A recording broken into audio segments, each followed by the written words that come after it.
Welcome virtually, everyone. I assume the traffic wasn't a problem getting here. So, Leanne, go ahead and start it off with your technology tips. Okay. So good morning, everyone. I want to thank you again for attending our very first virtual ISSOC meeting. This is actually the third meeting that we've held virtually. There was a school board workshop on Wednesday. We had a construction oversight review committee yesterday. And so with each meeting, we're learning more about how to do these meetings, and we'll hopefully get better and better at it. I do have some tips that I wanted to go over with you. I have a few on the screen, and if you'll indulge me, I have a few things to just run through about how we're going to operate the meeting and some tips on the virtual meeting. So if you're not speaking, make sure you mute your mic. The background noise, you can get echoes and all kinds of feedback. So if you're not speaking, just take your mic on mute and keep your phone away from your computer and mics and speakers. That can cause all kinds of fun things to go on. The meeting is being recorded. You probably see something in the upper right-hand corner, upper left-hand corner that says recording. It's also being recorded in the safe fashion we normally do that feeds into our TV station. We're not showing the meeting live because the TV station is being used right now for instructional time for the students, but it is recorded and will be made available online after the meeting.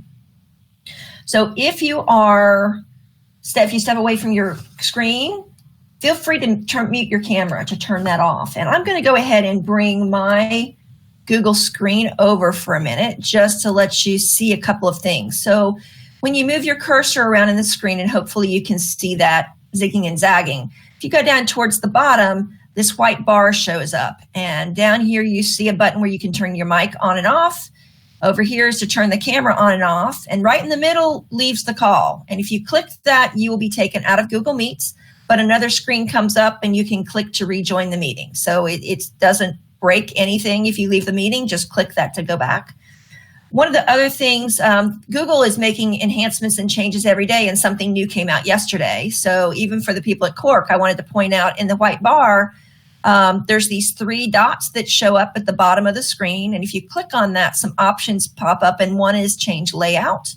If you click on change layout, one of the items is tiled. So the Brady Bunch view is there. Even if you don't have the Google Meet extension, that grid extension, that is there. And there's a couple of other options. So just wanted you to know that is there if you want to change the way your screen looks.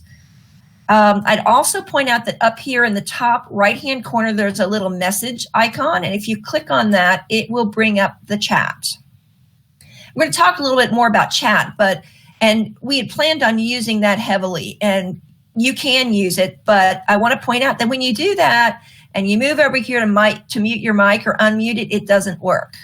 So you have to leave the chat in order for that white bar to come up and to be able to mute your screen. You can also click to see who all is on the meeting. So the list of names, that's how we're working on our attendance. We can see who's logged in. To get out of this bar, to get the sidebar to go away, just click anywhere in the screen and it will go away and the white bar pops back up again. So just wanted to make sure you were aware of all of those. The other thing you might see on your screen is an icon with a phone that says private caller. That is the link to the phone bridge that is allowing the public to listen to the meeting live.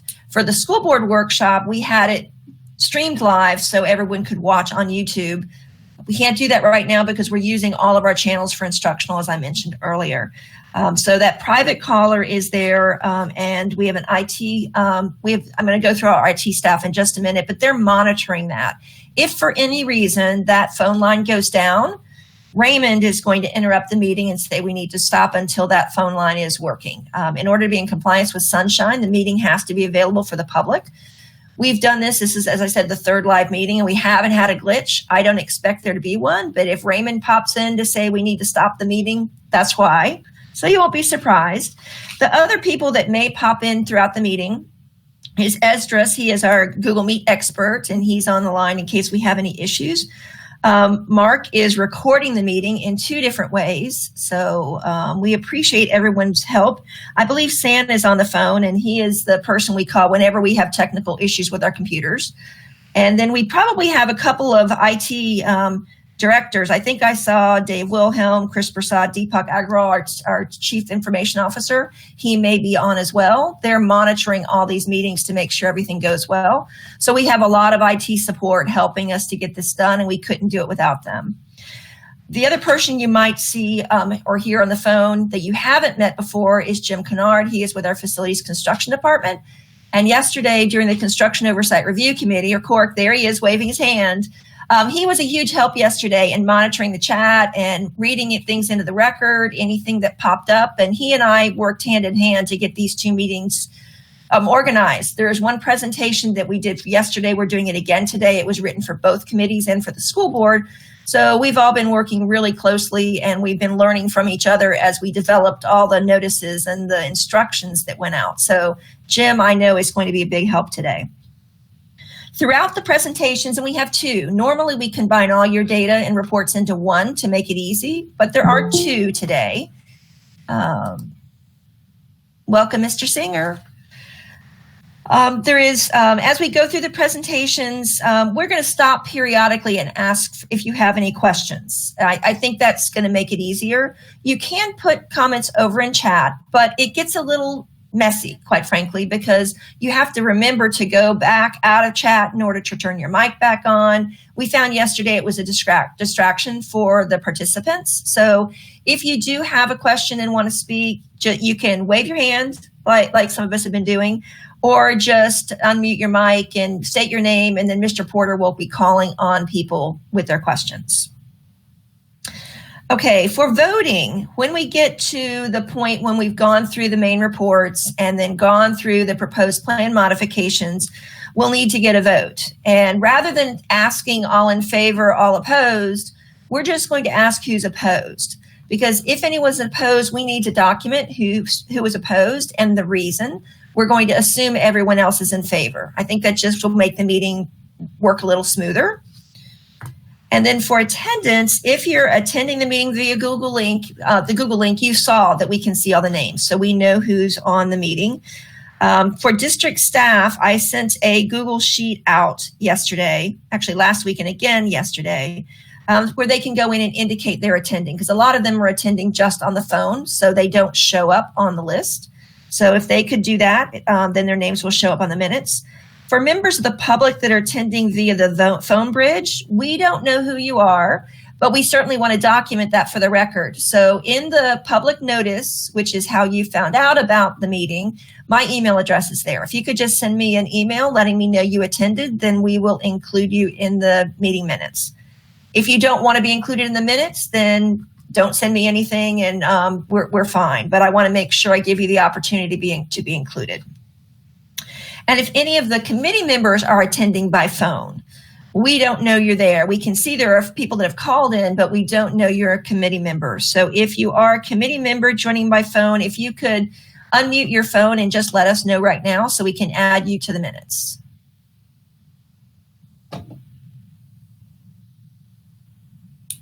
Giving it a minute for everybody to. Okay, I think we're going to assume that we've got everybody then. Okay, so Mr. Porter, I'm going to hand it back to you. Okay, thank you, Leanne. That was helpful. I think we'll get through this quickly. Anyone have issues with the minutes? I'm not seeing any waving hands or hearing voices, so I'm assuming the minutes are then accepted as written. So then we are down to item 4, sales tax program update. Okay. And this is a different presentation. This is not what you normally see. And Dave Dolan and I are going to be going through this. This is the presentation that was given to CORC yesterday. It was originally drafted as a presentation for a board workshop that was to be held on March 18th. And that workshop was canceled due to the coronavirus. So we still shared all the information with the board, and we wanted to make sure we briefed ISSOC and CORC of what's been going on. So some of these slides will be very, very familiar to you, and the first 2 or 3 will be replicated in the next presentation. So I'll pick out different pieces of information. I will cover most of it in this presentation. And there's a few things I'll bring up when you see it again. I apologize for the duplication, but the Construction Oversight Review Committee and the board doesn't always see this the way you do. So through March 31st, we received $434 million versus the projection of $375 million. We continue to be at about 115% of projections, which is great, especially with what we're looking at now. So we've received about almost a third of the projected receipts for the 10-year sales tax. Expenditures and were through February 29th, $233 million, and open purchase orders of a little over $100 million. Between those two, if you add those up and then the difference between the money that we've received, we have about $100 million in the bank of sales tax revenues that are waiting to be used for projects. Most of that will be encumbered with the construction projects that were reviewed by the construction committee yesterday. Some of those will be reviewed by you today and will be presented to the board on April 29th. So we have actually cash in the bank to cover the work we're going to be doing over the summer. Interest earnings continue to grow. We will see that start to drop off significantly with the reduction of interest rates, but up to $7.7 million. The interest, it's actually only fees to date on the revolving line of credit, or is a whopping $190,000. So the interest earnings, I still strongly believe the interest earnings more than will offset the cost of the borrowing. To date, we've not drawn on the line of credit. I still don't think that we will. As I mentioned, when we agreed to go into the line of credit, it really is there for budgetary purposes because our budget includes all the work to be done that year. And of course, it takes all year and sometimes 2 years, or if it's a large project, 3 years to complete. So that is there in case we need it. So this is a scaled down version of what you see in our regular report. So I'm going to skim through this and go through it a little bit more in the next presentation. But the purpose of this one is really to compare the original budget, the current project budget, the changes since the last meeting, and the cumulative changes. So we do have some changes to look at. There are some changes with our facility renewal and with our project funds. With projects funded from other sources. So we have 8 proposed plan modifications to go through today. This is showing the expenditures to date and purchase orders to date. I want to mention, you'll see expenditures are through December here, and on the previous page it was through February.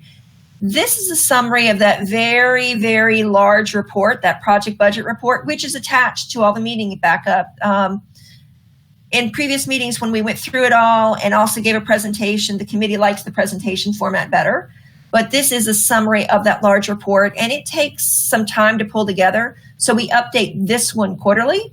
That first slide, this report is updated every month. And that comes from the financial summary that is also available. So the presentation is just giving you a roll-up. You can look at the actual documents in the backup of the meeting. I'm going to stop right there to see if there are any questions on what I've gone over so far. Okay, the next slide is what I keep getting questions on. And I wish I could tell you 100% that I know this is right. I actually know this is not going to be right because there's just so much unknown. But this is talking about our sales tax projections. So I want to point out that the sales tax program started off with just over $51 million of a reserve built into it. We've used about $360,000 of it. Most of it is still there. So we have almost $51 million in the reserve. Some of it's available now, about $7 million is available now, and the rest of it is spread out throughout the 10-year window. We do have $3.1 million of requests that we'll be reviewing today for summer projects. Those are the proposed plan modifications we'll be looking at. Our original forecast was $1.3 billion. You've seen that number many times. We worked out a projection. What would happen if we continued at 115% of the forecasted numbers? We would have received $1.5 million or an additional $200 million. In order to hit that trigger in September of 2025 that would cause us to end the sales tax a year early, we would require growth of 122% annually until the end of the program, until September 2025, to shut it down early. So even before this ever happened, we never expected that would happen. but we were looking at a potential surplus. And then we're facing a worldwide health crisis. So we've come up with some other projections.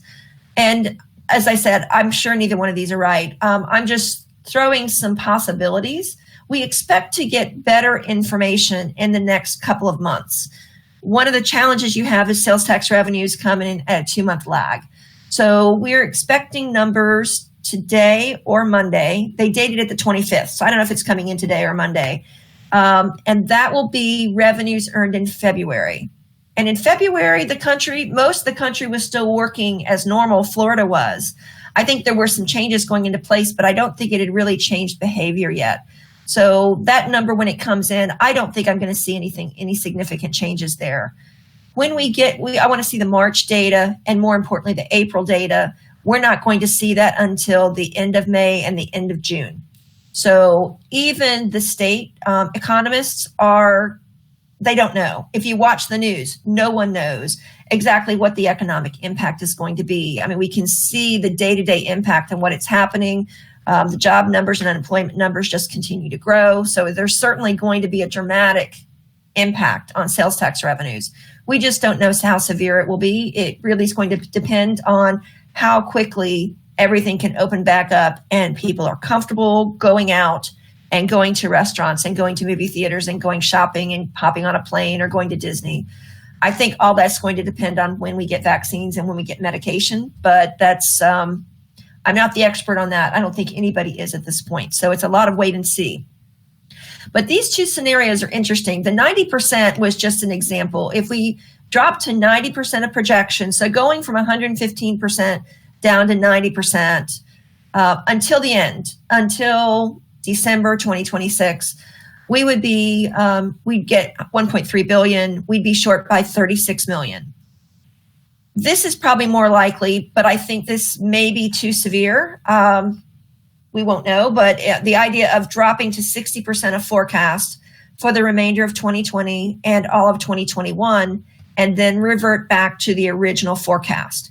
If we were to do that, it's a very similar number. It's $1 million more, but 1.3 billion, short by 35 million. And the reason this is really interesting to me, that 60% number, the reason I use that is looking at the Department of Revenue's historical collections of sales tax. They break it down by the industry. So I looked at Orange County, which we all know that's where Disney is. Their sales tax revenues are the highest in the state.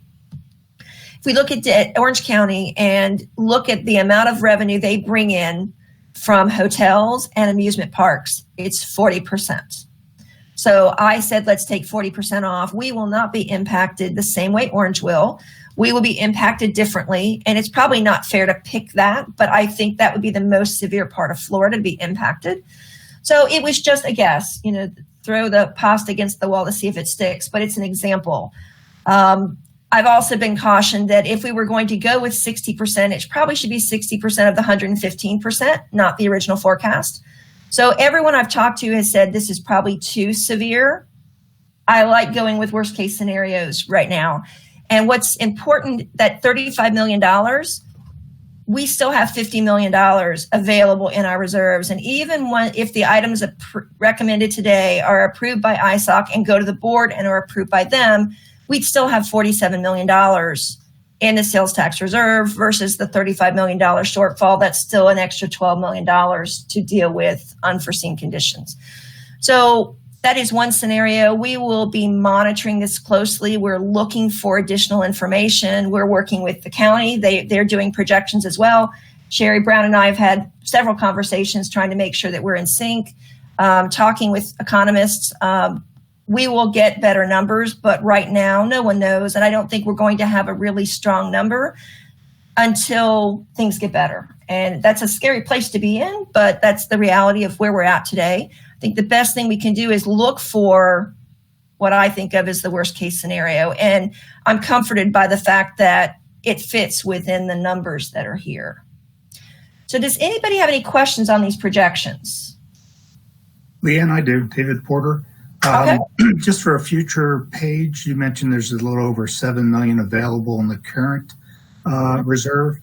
Maybe as you present these tell us what the current reserve available is instead of what the reserve might be at the end, because it doesn't matter what it is at the end if we're approving spending today.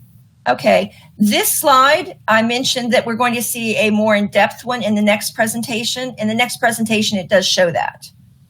So it's there's actually about $7 million in the reserve right now. We're going to use $3 million of it, which leaves about $4.3 million. When I show you this same slide in the next presentation, that number it will be there, and I'll point that out when we get there. Well, I understand that. It's just the next page that you had here. I thought it was it's a good snapshot, and I think where you're telling us what the reserve will be at the end of 10 years. Right. Just go ahead and tell us what the current reserve is, so that when you're already telling us we're spending $3.1 million on projects to approve today, we will automatically see in writing that it's there. Right. Yes. And you'll see that when we get to the next presentation. I've got that. You and I talked about that earlier, and I made sure it's included. So it's in the next presentation that you'll see. All right. Okay. Are there any other questions on the forecasts? And we'll see this again in a few minutes with the next presentation. As I said, these 3 slides are duplicated. So if you think of anything in the next little while, you'll have another shot at asking questions on this after you've seen the rest of this presentation. So just as a reminder, the sales tax for the district was being used for school repairs, renovations, classroom technology, IT, buses, vehicles. And we're sticking with that project list. You all see how the money's being spent. We're reporting that to you on a quarterly basis. So we wanted to give a brief update of where we are in all these categories. I'm going to start. Of course, the first thing we tell everybody is this committee. You all have met quarterly to oversee the sales tax program. To date, you have approved 53 proposed plan modifications. You actually have 8 more coming today. Sales tax reserve has only been reduced by $336,000 so far, and we have about $3.1 million on the plate to look at today. Classroom technology and IT infrastructure, and there's a really good story that I'm going to take a minute to share with you about this. This classroom technology included the very large, I shouldn't say very large, but the large interactive flat panels. At one of our meetings, we showed a video so you could see what those look like and how they're being used. Those were rolled out to schools originally to a group of teachers called Trailblazers. And those Trailblazers came in over the summer to get additional training, and they became Google certified. So we have the largest number of Google certified teachers of any organization in the world. And those teachers, once they got Google certified, they got a cart of Chromebooks for their classroom that was funded from the capital budget, and they received the flat panel for their classroom that was funded with the sales tax. So we put that out. We've had school teachers at every school being trained, and those teachers then use the train-the-trainer model to train and entice other teachers to join the program. So that's continued to grow. When the pandemic hit and we had to move to distance learning, we had all these experts out in all the schools, and that has really made a huge difference in the rollout of online education for our students. So the sales tax is a part of that whole process. So another kudos to Palm Beach County and the voters for approving that. There's also audio enhancement systems, and these are really used in the classroom. So it's the mic that allows the teacher to ensure that every student can hear as if they're sitting right in front of them. Document cameras, the projectors, these things are being rolled out. The idea is to have all the flat panels in every classroom. Within the next, I think, 2 years, every classroom in the district will have those. And then you have the IT infrastructure, and this is what makes the systems work. So the servers, the routers, the switches, the wireless infrastructure, you can see how far along we are with all those things and continue to work on updating and enhancing our technology infrastructure. Is there any questions at this point? Okay, so hearing none, I'm going to turn the presentation over to Mr. Dolan, and he's going to talk for a while I'm running the screen. Okay. Good morning, everyone. For the first slide is more of a continuation of Leanne's, but from the operations side, we wanted to let everyone know that so far we've been able to purchase replacement buses, 338 replacement buses, and that will continue on through the life of the program.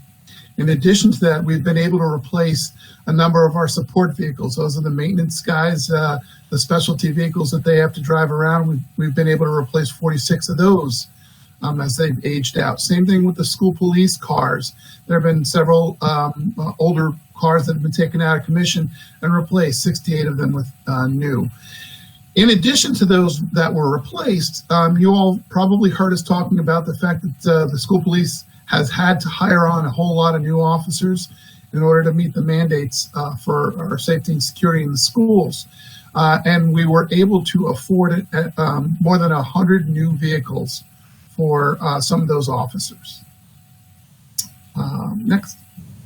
Okay, this is where I really get into my area, in the construction area. Y'all had me talk to you before about some of these things, but I'll give you a quick overview. As you probably are aware, back in 2016, we did a facility condition assessment report, that which includes the costs, the direct costs for the equipment and materials, as well as like-for-like equipment replacements only. We also included in that assessment a 3% escalation, but only in the first 5 years. And we had established a rubric to prioritize the worst schools, so that the worst first, those schools that needed the most were going to be prioritized in the front, as well the scope items within those schools were prioritized from worst to first. Next. Okay, overall, the construction program, both from sales tax funding and other sources, we've had over 1,000 projects get underway, including new schools, modernizations, additions, and remodelings. And again, very importantly, all the facility renewals. You've seen a lot of those projects come before you. Now, this slide is a little bit old, but to date, we've been able to commit to contracts for $354 million worth of work, and have already spent $142 million of that. We've also shown our diversity participation is very strong right now. Our designers are at 57%, and our contractors are at 31%. That's a testament to our office of diversity that's helping us make sure that everybody's getting involved in this.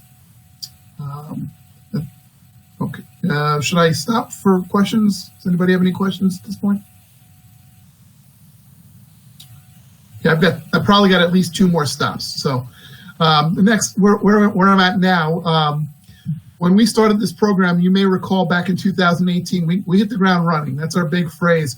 We jumped out with a lot of projects, smaller projects, to get in the first 10 schools. We've hit facility renewals.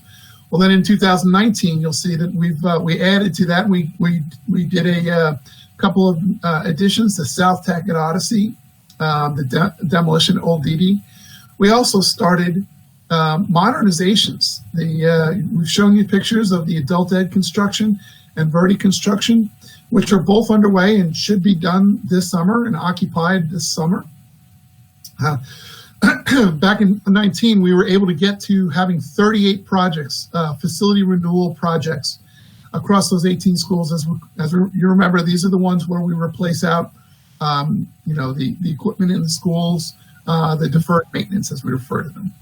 In addition, we had minor projects. We ramped up our minor projects and got 78 projects out, including roof replacements and modular relocations and drainage mods and parking lot work. Up at the top of our list, 1 or 1A, has been our security projects. We really ramped up the intercoms and fencing and card access and some other programs. We got 71 projects implemented in 2019. Next one. I'll stop after this one. And in 2020, we've kicked it up even more. You'll notice the additions and remodelings. We've got a number of these projects in design and moving forward. South Intensive is in design and about to get started this summer. Delray Full Service is in design right now. Jupiter High School Modular Classroom Addition It's in design, and it actually just started. We just started clearing the agricultural area for that. Plumosa School of the Arts is in design, and the Citrus Cove core expansion, it's a big project that we've been looking forward to now, is in design and moving forward. We've also increased our security project. We added another 66 worth of intercom and fencing and card access. In addition to that, this summer we have 10 single point of entry projects that we plan on rolling out. Very big money and very important access projects that the schools are definitely looking forward to. In addition to our modernizations at Adult Ed and Verde, this summer, actually next week, we're hoping the board will approve the GMPs for Addison Meisner and Washington Elementary. And those construction projects will start immediately with expectation of opening up next August, August of 2021. We're maintaining 35 facility renewal projects. That's basically some projects have finished and others are starting. We've also increased another 35 minor projects now. I'll quickly stop here. If there's any questions on what we've gotten through the work we've done.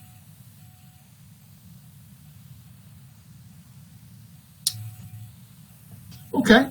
Up until now, the program that we've moved forward, we knew there are some challenges that we've experienced, not the least of which is construction cost escalations.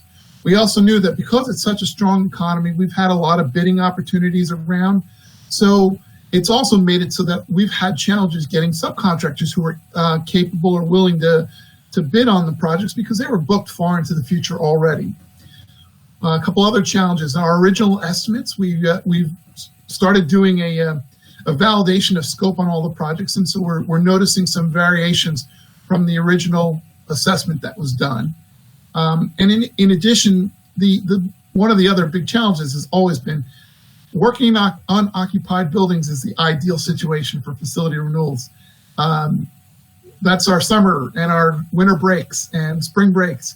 But those are few and far between. So we really do need to work inside the schools, but it's been a challenge because we don't want to interrupt the educational process. And we've made sure to work quietly and peacefully in certain areas, but it does limit our ability.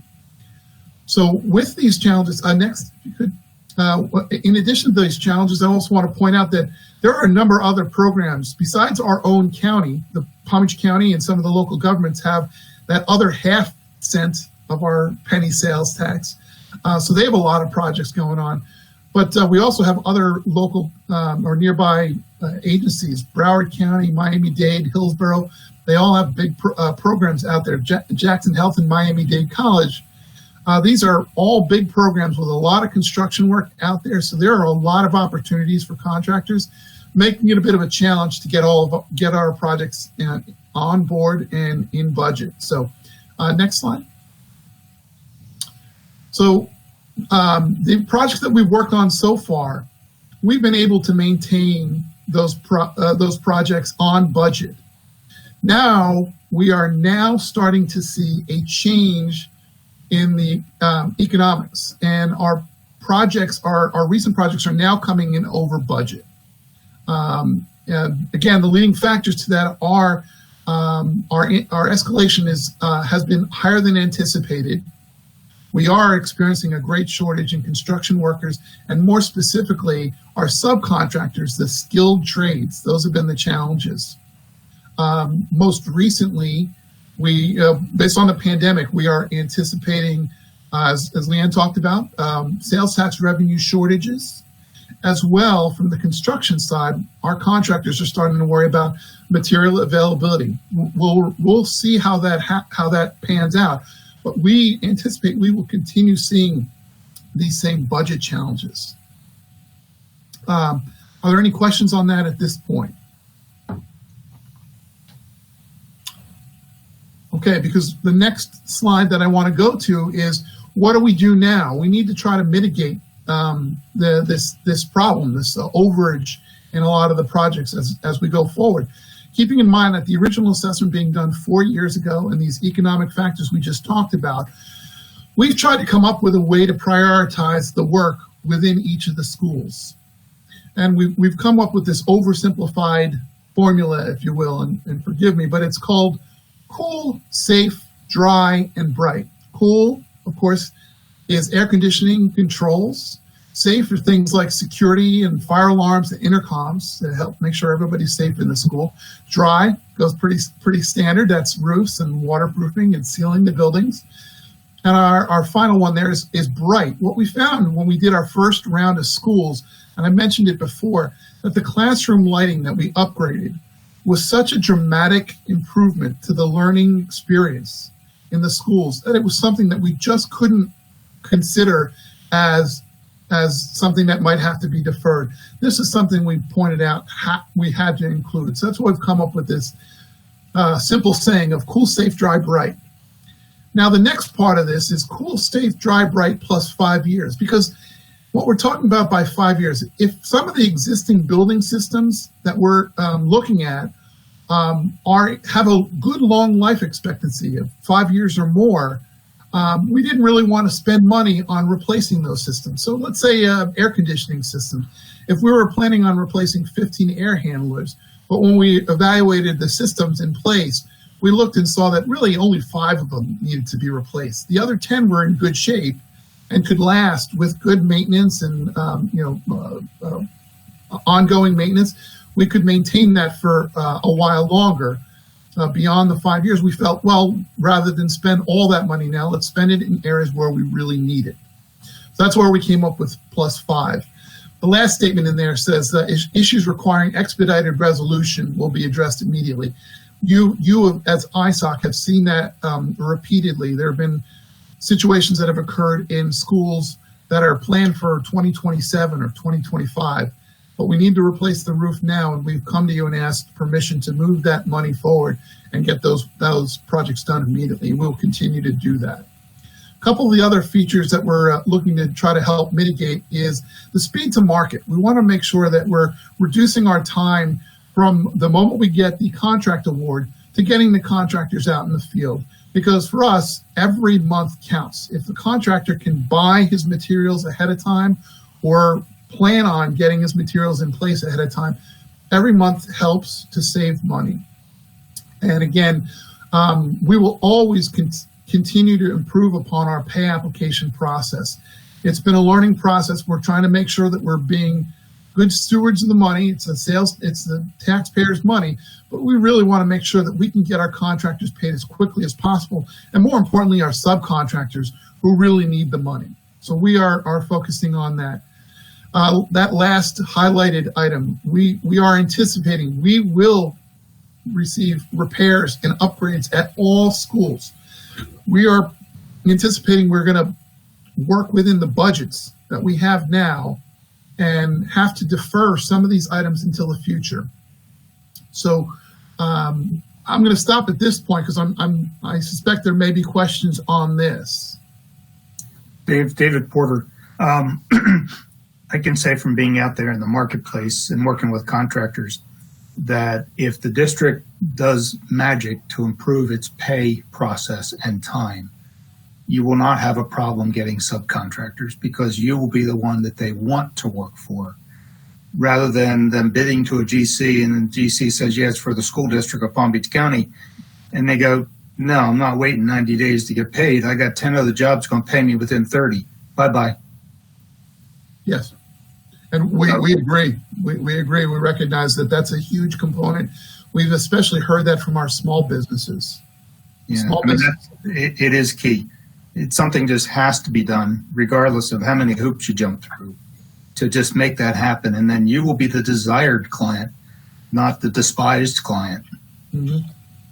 And we understand that. We're being a government entity, we recognize that we have safeguards in place for reasons. We are expected to be good stewards of the money and make sure that we don't pay out too soon, pay out too much too soon.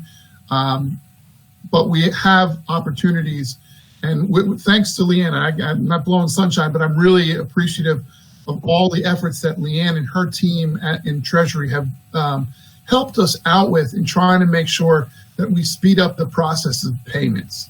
Even now, over this break, if you only knew how much work my group and Treasury are going through, because all the contractors recognize, we got a little bit of a delay. Well, they're catching up on their paperwork, and they dumped us with a ton of pay applications. So we are paying out a lot these days. Yeah, I just wanted to add to that, Dave. We have contractors that are submitting 2 and 3 months worth of bills at once.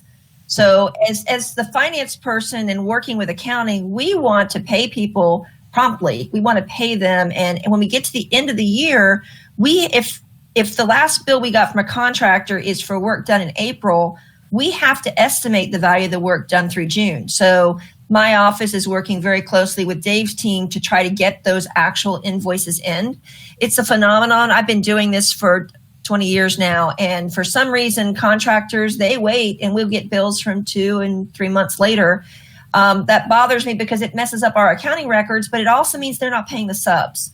So Dave and I are struggling with how to ensure that the contractors are submitting the bills timely so they can turn around and pay their contractors. So a lot of the noise that I hear about with subs not being paid, when we look into them, it's because we didn't get the bill from the contractor. There are other instances where the bill had problems and it took a long time to work through as well. So it's not all one-sided, but Dave and I we meet at least once a week, and we're digging into this to try to resolve the issues, whatever they are, because we want to make sure the subs are paid as quickly as possible. Yeah. So just so everybody understands, this mitigation plan that we're talking about, this Cool, Safe, Dry, Bright, means that we're prioritizing the work. And in fact, some of the work that we anticipated getting to with this sales tax money, we will be deferring it until a later time. Now, what that later time is, maybe if the economy turns around and we get back to Leanne's 115%, and we have money left at the end of the program, we'll absolutely do every last item on that with the money, if money is available. But that's been our challenge, is trying to make sure that we get the important things done now and defer some of the lesser important things. I think, Leanne, there's even maintenance is going to have an increase in their operational budget with some hope. So some of these items might be able to be picked up over time through the maintenance department as well. And again, I see Stacy in our meeting. Stacy's the director of our maintenance plan operations. They've been incredible